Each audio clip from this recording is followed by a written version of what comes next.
الرحيم. الحمد لله رب العالمين، والصلاة والسلام على نبينا محمد وعلى آله وصحبه أجمعين. مشاهدي الأكارم، سلام الله عليكم ورحمته وبركاته. أهلا وسهلا ومرحبا بكم في برنامجكم رسالة سلام. اليوم سنتناول الحديث عن فضل الصدقة، وذلك بمناسبة حدوث هذه الزلازل العظيمة وما أحدثته من دمار كبير وخلفته من تشرد عوائل وفقر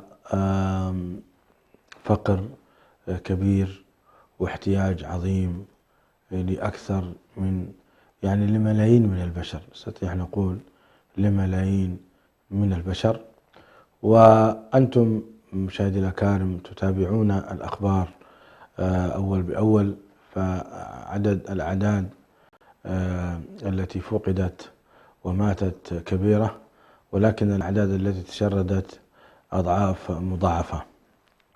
بالتالي ها هنا واجب المسلمين نحو إخوانهم يتأكد لضرورة وجوب الوقوف معهم ورفع البلاء عنهم. لذلك سنحاول أن نتحدث هنا في هذه الحلقة أهمية الصدقة، وأيضا أجرها وثوابها، وما أعده الله سبحانه وتعالى للمتصدقين من الأجر والثواب، وذلك من باب التذكير، فذكر فإن الذكرى تنفع المؤمنين. كما أسلفت لكم، في خلال 48 ساعة تغير الحال من حال غنى إلى حال فقر لكثير من العوائل، وهذه من عجائب قدرة الله سبحانه وتعالى.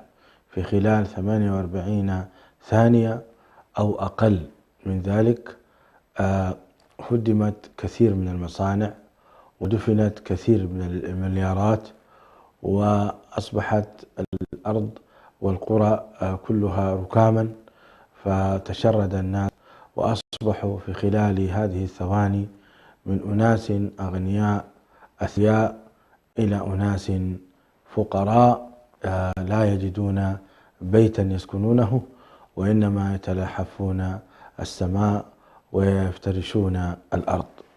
هذه من عجائب قدرة الله سبحانه، مكر الله سبحانه وتعالى، ولا يأمن أن تتبدل حاله لشيء مؤسف أو مؤلم.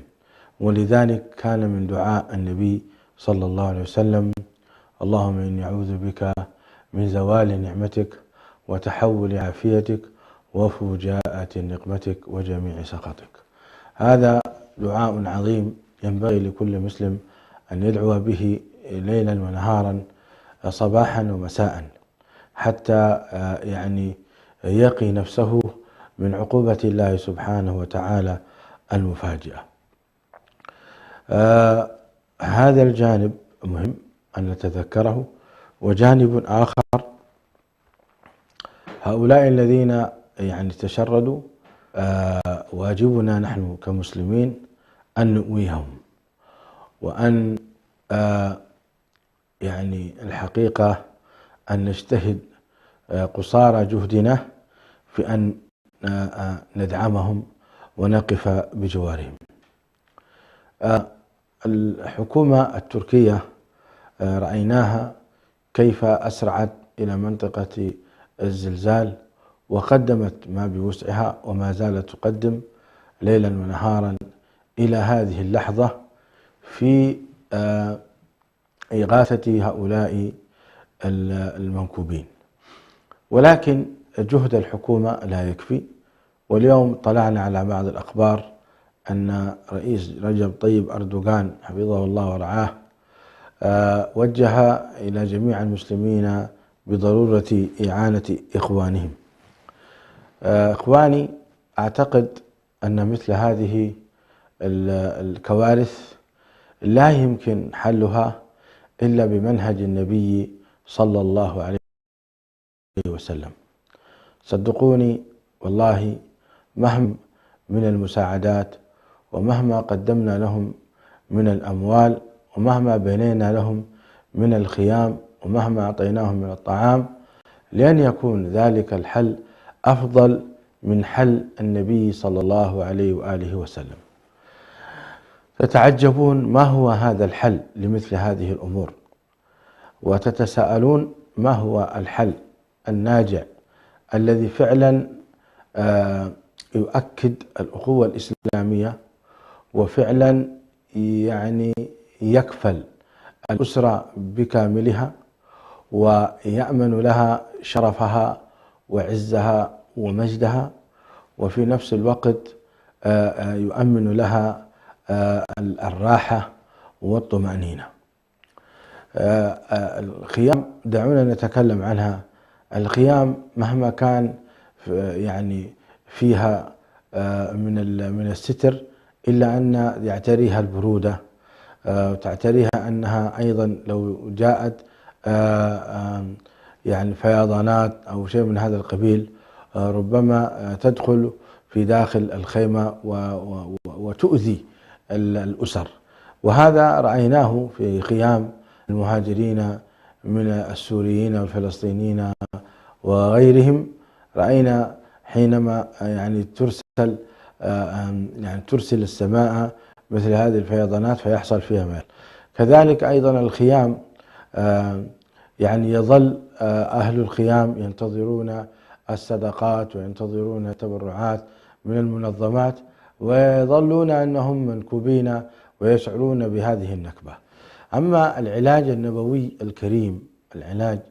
الكريم ليس فيه هذه الأمور أبدا، إنه علاج نبوي كريم يقول فيه عليه الصلاة والسلام: تآخوا في الله أخوين أخوين، يا معشر المهاجرين والأنصار تآخوا في الله أخوين أخوين.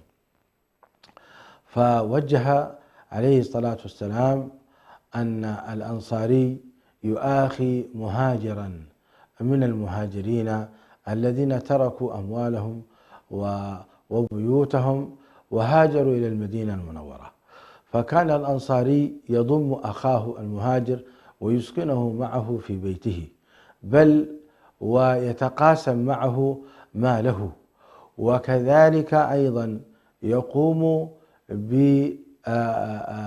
في حالة الوفاة يعني يرثه. وكانت هذه في المرحلة الأولى. إلى هذه الدرجة كانت يعني الأخوة. انظروا كيف عالج النبي عليه الصلاة والسلام هذا الفقر وهذا البلاء.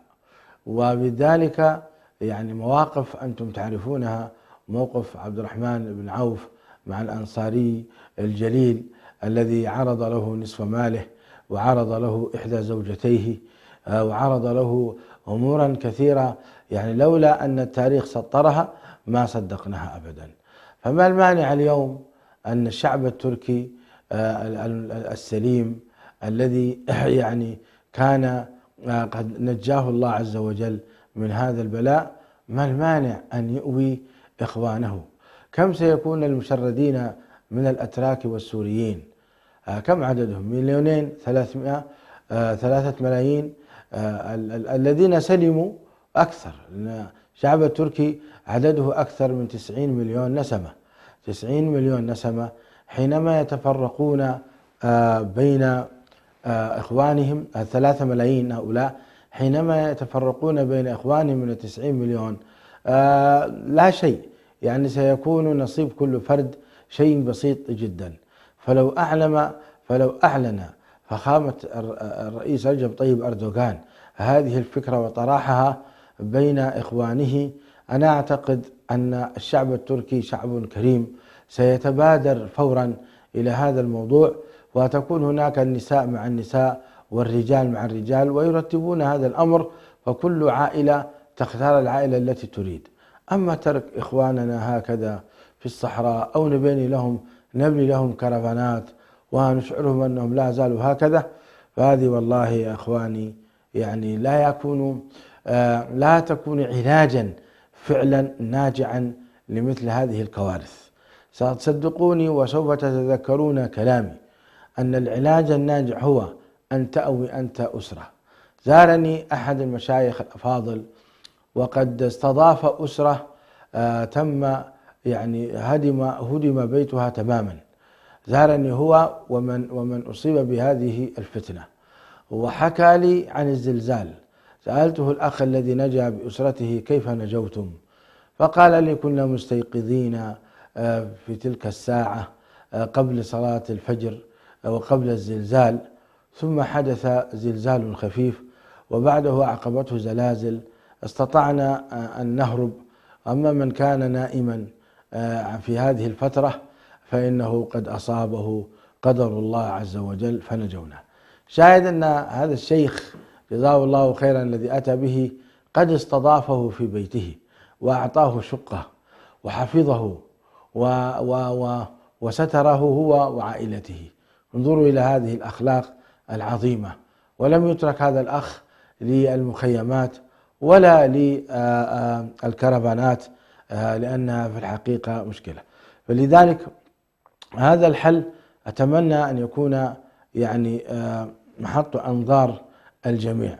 فإذا كان هذا غير يعني متاح وحصل يعني ربما يكون من الصعوبة أن يأوي إنسان أخا له فلظروف معينة أو غير ذلك، رغم أني أنا أؤكد أن الشعب التركي هو لها أن يؤاخي أخاه، وهي فترة وجيزة أيضا حتى تستطيع الحكومة أن تبني كما وعد رجب طيب أردوغان لإعادة البناء مرة أخرى للمواطنين، فهي فترة وجيزة. أما السوريين فلهم الله سبحانه وتعالى ولم ينساهم جل جلاله. فإذا اشتد البلاء، فإذا كان الناس قد أعانوا من أعانوا ولم يجد السوريون من يعينهم، فإن الله تبارك وتعالى سوف يعينهم بلا شك، لأنهم عيال الله عز وجل.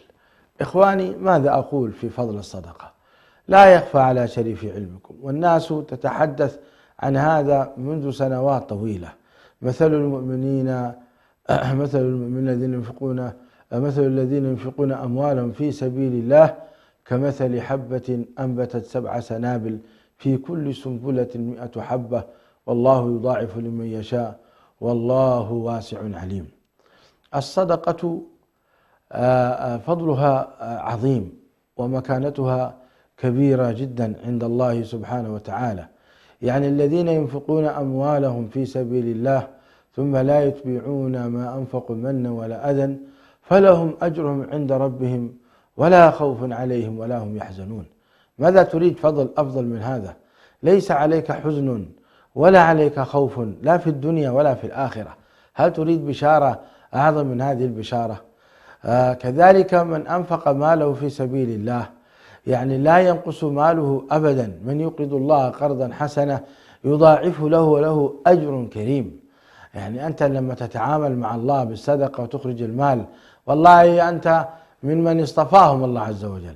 إن كنت قد وفقك الله لأن تنفق من مالك فأبشر بالخير، والله لا ينقص مالك أبدا بل تحل عليه البركة والخير. يقول النبي صلى الله عليه وسلم، وإن كان في الحديث مقال: صنائع المعروف تقي مصارع السوء. يعني إذا كنا الآن نتخوف أن يحدث زلزال آخر كما يقولون بعض الجيولوجيين متوقعون أن يحصل زلزال في اليوم 18 في هذا الشهر، وهذه توقعات لا نؤمن بها أبدا، وإنما هي توقعات هؤلاء الجيولوجيون وغيرهم. أقول يا أخواني، مثل هذه الصدقات ترفع البلاء بلا شك. هذه الصدقات والإنفاق ترفع البلاء. صنائع المعروف تقي مصارع السوء.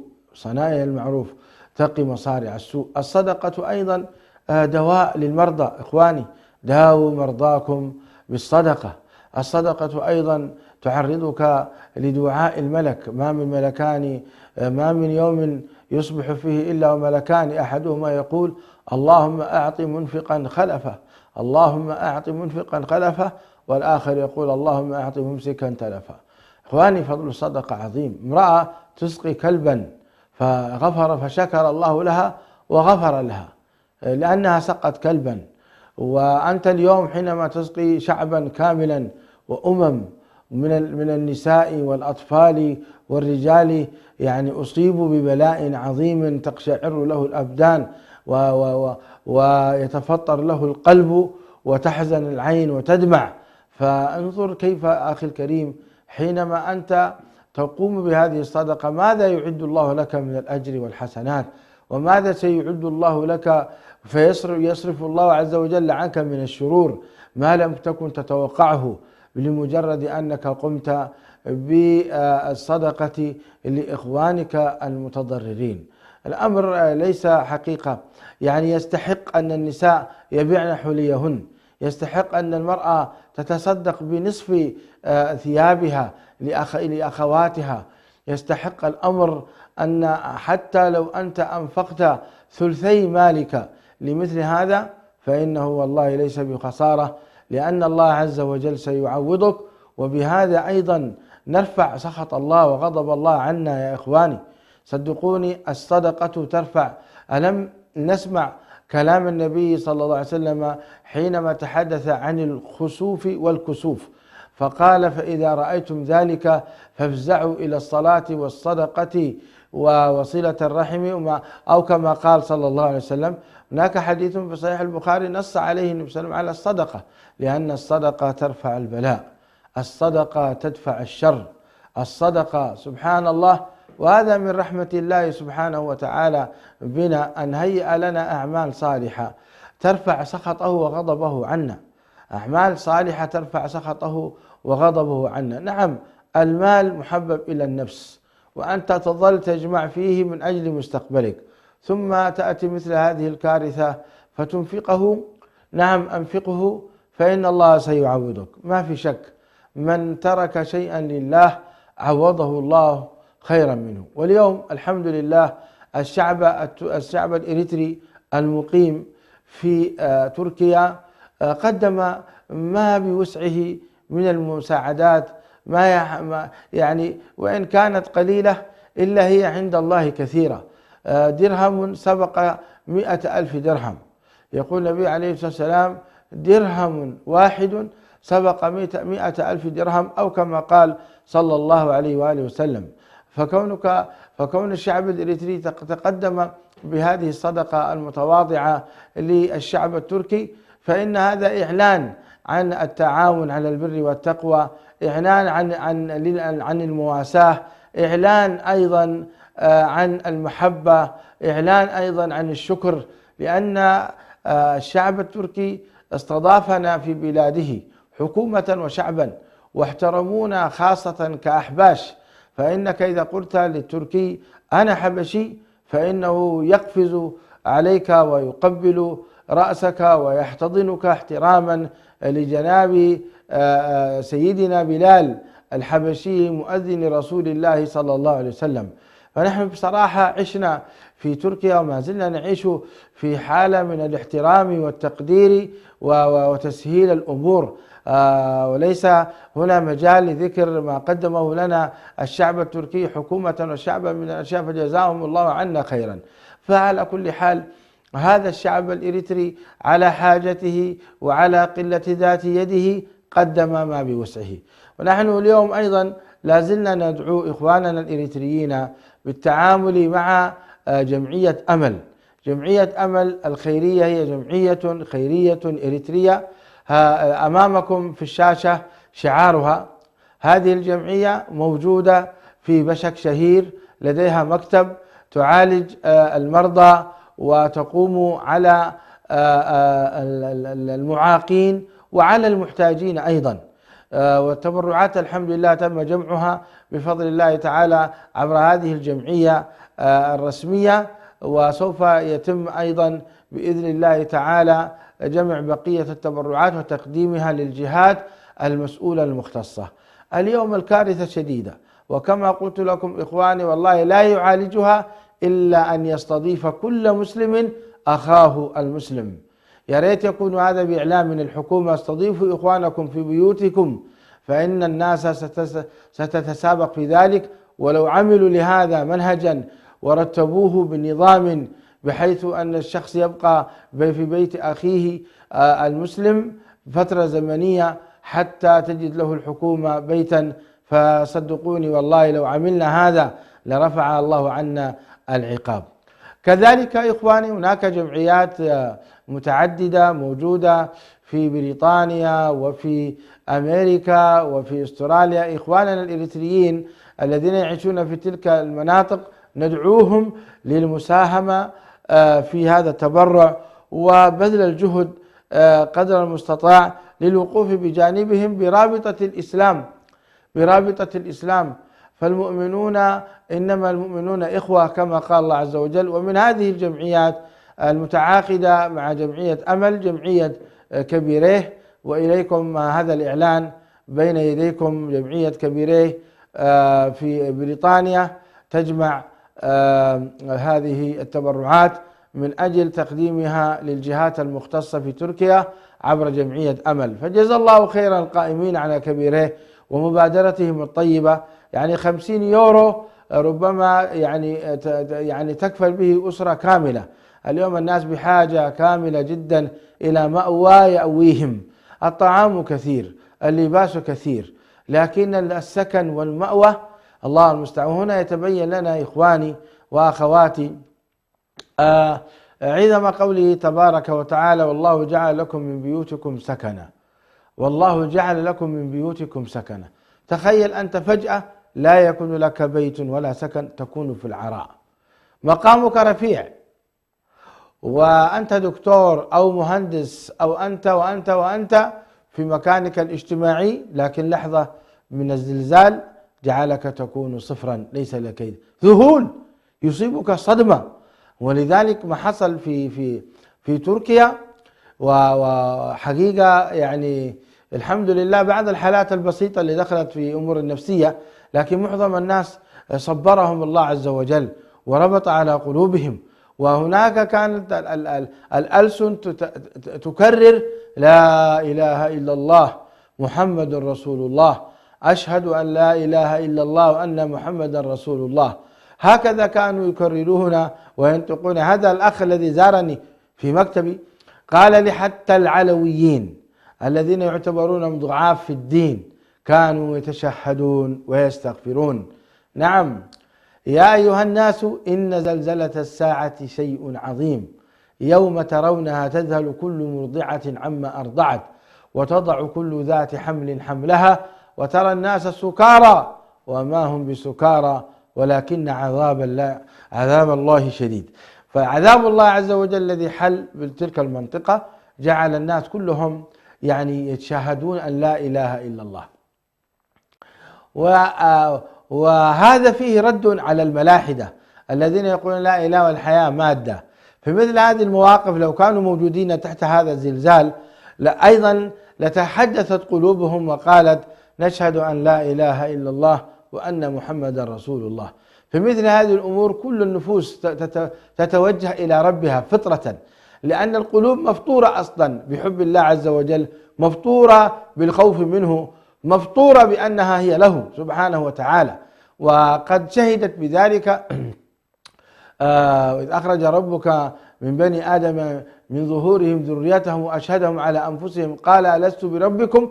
قالوا بلى شهدنا. هذه الآية آية الأعراف تدلك أخي الكريم على أننا كلنا قد شهدنا لله سبحانه وتعالى بالوحدانية والألوهية، ونحن في ظهر النبي الله آدم عليه السلام مسح الله عز وجل على ظهره فخرجنا كلنا كأمثال الذر فقال: لست بربكم؟ ربنا عز وجل قلنا بلى شهدنا. هذه الفطرة موجودة، ولذلك يقول النبي عليه الصلاة والسلام: كل مولود يولد على الفطرة فأبواه يهودانه أو نصرانه أو مجسانه ولم يقل يمسلمانه، لأن المولود مسلم يولد على أنه يحب الله، يولد على أنه يكون عبدا لله عز وجل، يولد على هذه الفطرة. وهؤلاء الملحدون الكذبة الذين حقيقة يعني وجحدوا بها واستيقنتها أنفسهم ظلما وعلوا، كان هذا الزلزال حقيقة ردا قويا عليهم. هذا الزلزال حصلت فيه معجزات. رجل يطلب وضوء ماء من أجل أن يتوضأ، انظروا إلى مكانة المؤمن. امرأة تقول: أنا بخير، أرسلوا لي حجاب حتى أتحجب. الله أكبر. في مثل هذه الحالات يعني هي معذورة، يسقط الحجاب، المفترض تسارع في الخروج، ولا تنتظر حتى تعطى حجابا، لكن شوف إلى أثر الإيمان، تموت عفيفة وتموت محجبة لترسل رسالة لكل إنسانة سافرة لا تهتم بأمر الله عز وجل، ولا تخاف من ربها سبحانه وتعالى، ولا تحاسب نفسها على أنه هناك يوم ستدخل فيه القبر ويحاسبها الله عز وجل على عدم لباسها للحجاب. هذه المرأة تقول حجبوني. هذه المعجزة التي حدثت أيضا في خروج الطفل من بين بطن أمه وتموت أمه ويبقي الله عز وجل هذا الطفل لفترات طويلة من الساعات. من الذي غذاه؟ من الذي أطعمه؟ من الذي سقاه؟ هناك أيضا حالات كبيرة إخواني من الحالات التي وجدوها بعد فوات أكثر من 200 ساعة أحياء. من الذي أحياهم؟ من الذي مد لهم الأكسجين؟ من الذي مدهم بالطعام والشراب في أجسادهم؟ لماذا لم يموتوا هؤلاء؟ كل ذلك إشارة إلى ترفع السبابة إلى الله ونقول الله. رسالة لهؤلاء الكذبة، لأن في هذه الفترة إخواني خرج من يتشدق ويتكلم عن الإلحاد ويدعو إلى المثلية ويحارب العفة ويحارب، فكانت هذه رسالة سماوية من السماء ردا لهؤلاء حتى يعرفون أن ربهم ليس بغافل. ولا تحسبن الله غافلا عما يعمل الظالمون إنما يؤخرهم ليوم تشخص فيه الأبصار. إخواني، الكلمة ليست عبرة فقط عن الموعظة، إنما هي الصدقة. اليوم كما قلت لكم الناس بحاجة إلى ليرة واحدة، وحاجتهم إلى المال أكثر من حاجتهم إلى الطعام والشراب، وحاجتهم أيضا إلى كلمة المواساة: أبشروا بالخير فهذا ابتلاء ابتلاكم الله ليرفع درجاتكم ويكفر ذنوبكم ويختاركم للشهادة، وبعد هذا إن شاء الله تعودون مرة أخرى بعد البلاء يأتي الخير والفرج. كل هذه الكلمات أيضا تعتبر مهمة جدا لمثل هذه الحالات التي حقيقة نجدها. لا أحد يقرعهم إخواني بالكلام القاسي الذي حقيقة يعني يجمع فيه بين شدة العذاب الذي حصل في الزلزال وبين قساوة الكلام من الناس. فلنتقي الله تعالى في هؤلاء، وليست عن الظالمين ببعيد. ما حصل ليس عن الظالمين ببعيد، وكلنا ظالمون. ربما يحصل هذا الزلزال في بيوتنا في أبنائنا، نسأل الله السلامة والعافية. لذلك نحن لسنا بمنأى عن هذا الموضوع، لأننا نرى المنكرات أمامنا في كل مكان، وقليل من يأمر بالمعروف وينهى عن المنكر، والآيات لم تستثني إلا المصلحون. وما كان ربك ليهلك القرى بظلم وأهلها مصلحون. أين الإصلاح؟ أين الأمر بالمعروف والنهي عن المنكر؟ لذلك أنت معرض، ما عندك صمام وأمان. اللهم إلا الاستغفار، وما كان الله ليعذبهم أنت فيهم وما كان الله معذبهم وهم يستغفرون. هذا ممكن ينجيك، الاستغفار والتوبة والأوبة إلى الله عز وجل. فأنجينا الذين ينهون عن السوء وأخذنا الذين ظلموا بعذاب بئيس بما كانوا يفسقون. إخواني وأخواتي، الكلام حول الصدقة فضلها ويجرنا دائما إلى ما حصل لإخواننا من بلاء عظيم. فالصدقة كما قلت لكم تطفئ غضب الرب وفضلها عظيم. وأيضا هناك نصوص تدل على أن الصدقة يربيها لك كما أنت تربي ابنك أو تربي بهيمة من بهائمك، فإن الله سبحانه وتعالى يربي لك هذه الصدقة حتى تصبح كأمثال الجبال. وأيضا الذي يتصدق يظله الله في ظله يوم لا ظل إلا ظله. يظله الله سبحانه وتعالى في ظله يوم لا ظل إلا ظله. وهذا فضل كبير لما تدنو الشمس من رؤوس الخلائق وتكون على مسافة قريبة جدا أنت تحتاج إلى ظل. فإذا كنت من صاحب الصدقة وتتصدق خفية حتى لا تعلم يمينك حتى لا تعلم شمالك ما تنفق يمينك، فإن هذا يكتب لك عند الله تبارك وتعالى شيء عظيم. إخواني، الصحابة رضوان الله عليهم ضربوا أروع الأمثلة في الصدقة، وخصوصا عند البلاء. هذا أبو بكر الصديق يتصدق بماله كله، وهذا عمر يتصدق بنصف ماله. موضوع كبير مو سهل. يعني أنت تذهب إلى أرصدتك المالية كلها تجمعها وتقول هذه في سبيل الله وتسلمها للجهات المختصة، ويأتي شخص آخر ويقول عندي مليون، 50% تذهب إلى في سبيل الله، وثالث يتصدق أفضل ما لديه، يقول أنا يا أخي عندي حقيقة مجموعة من الشقق هي في سبيل الله. أين هذه المواقف؟ أين؟ المال إن تبخل به فربما يأتي زلزال ويدمره لك، نسأل الله العافية والسلامة. يحدثني هذا الأخ الذي زارني يقول لي والله يا برهان مليارات من الدولارات ذهبت في 48 ثانية. قلت كيف؟ قال لي مصانع عظيمة جدا تسوى مليارات الدولارات، في لحظة تم دكها دكا، وأصحاب العمارات الفاخرة والبيوت والمساكن والمحلات التجارية كلها ذهبت. فها أنتم أولئك تدعون لتنفقوا في سبيل الله فمنكم من يبخل، ومن يبخل فإنما يبخل عن نفسه والله الغني وأنتم الفقراء. رأيتم؟ فلذلك إخواني، أنت كل ما تسارع بالنفقة هي في الحقيقة في رصيدك، لكن في رصيد البنك الأخروي هناك أيضا بنوك يوم القيامة، فلكل له رصيد، فمنهم من رصيده ضعيف، منهم من رصيده متوسط، منهم من رصيده قوي. فأنت ضع نفسك في المكان الذي تريد أن يكون هو يوم القيامة. قضية مهمة جدا. إذا لم تكن تؤمن أنت بهذا وتعتقده فعلا فإن قلبك لن يتحرك، لأن المال شحيح، المال تحبه النفس كما قال تعالى وتحبون المال حبا جما، وربنا عز وجل يقول ومن يوق شح نفسه فأولئك هم المفلحون. فالنفس شحيحة، فيها شح، فيها بخل. هذه النفس إذا أنت لم تروضها ولم تعودها على النفقة وعلى البذل يصعب عليك أن تتصدق بليرة واحدة. صدقوني والله يا أخوان، وقد جربت أنا بعض المحسنين أو بعض التجار طلبت منهم مبالغ بسيطة جدا لمثل هذه الأمور حقيقة، فتجده يقدم رجل ويؤخر أخرى. يا جماعة المبلغ بسيط، أنت رجل تاجر وعندك من الخير، ما الذي يخوفك؟